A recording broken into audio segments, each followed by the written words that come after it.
भारतीय सेना और भारतीय सरकार को पाकिस्तान के इन दो महानुभावों को बार बार धन्यवाद कहना चाहिए, क्योंकि जो काम भारतीय सेना करना चाहती है ये दोनों लोग भी उसी टारगेट को पाने में जी जान से लगे हुए हैं। फर्क सिर्फ इतना है कि भारत इसके लिए मिलिट्री और डिप्लोमेटिक पावर इस्तेमाल कर रहा है और ये दोनों फाइनेंशियल पावर पर गहरी चोट कर रहे हैं।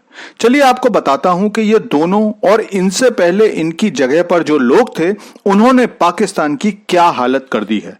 तो दोस्तों, भारत और पाकिस्तान की अर्थव्यवस्था में किस स्तर का गैप आ गया है इसे आप ऐसे समझ लीजिए कि भारत के दरवाजे पर दुनिया की बड़ी बड़ी कंपनियां लाइन लगा खड़ी हैं और सरकार की हर शर्त को मानने के लिए भी तैयार हैं।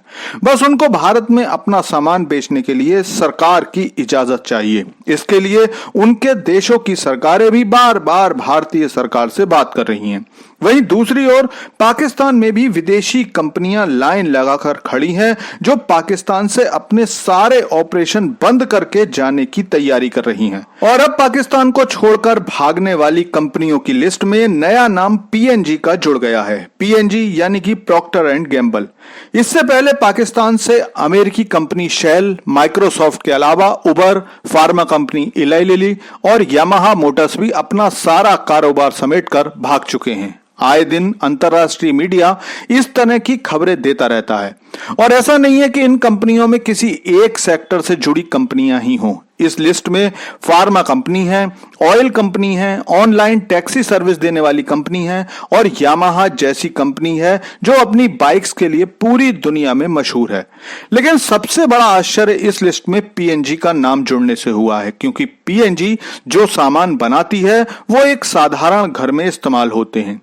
पीएनजी की प्रोडक्ट लिस्ट में साबुन है, शैम्पू है, डिटर्जेंट है और ये प्रोडक्ट्स किसी बड़े से बड़े घर से लेकर छोटे गरीब घरों में भी इस्तेमाल किए जाते हैं। आप भी अगर नजर दौड़ाओगे तो एक दो प्रोडक्ट तो आपके और हमारे घरों में भी इस्तेमाल किए जाते ही हैं। आप में से कुछ लोग सोच सकते हैं कि हो सकता है कि इन कंपनियों की जगह पाकिस्तान में लोकल ब्रांड्स या लोकल कंपनियां ज्यादा अच्छा कर रही हों। तो ऐसा भी नहीं है। Pfizer, Eli Lilly, Bayer world class pharma company है। माइक्रोसॉफ्ट के प्रोडक्ट्स का तो कोई भरोसेमंद सब्स्टिट्यूट पूरी दुनिया में नहीं है।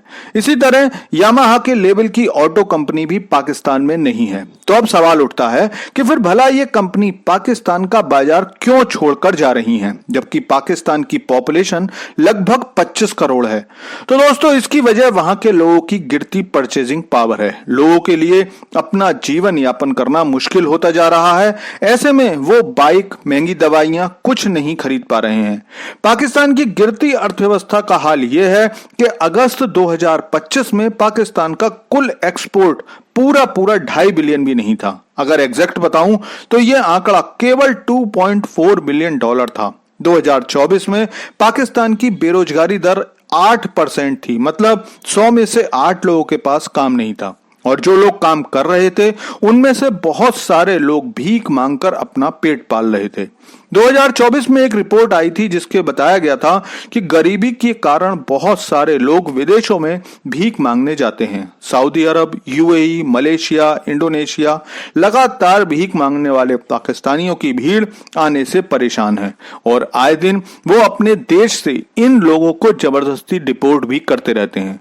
लेकिन इतना होने के बाद भी पाकिस्तान का इंपोर्ट लगभग $6 बिलियन हर महीने होता है और जैसे किसी देश का एक्सपोर्ट उसकी फाइनेंशियल पावर शो करता है, उसी तरह इंपोर्ट्स भी फाइनेंशियल हालत को बताते हैं।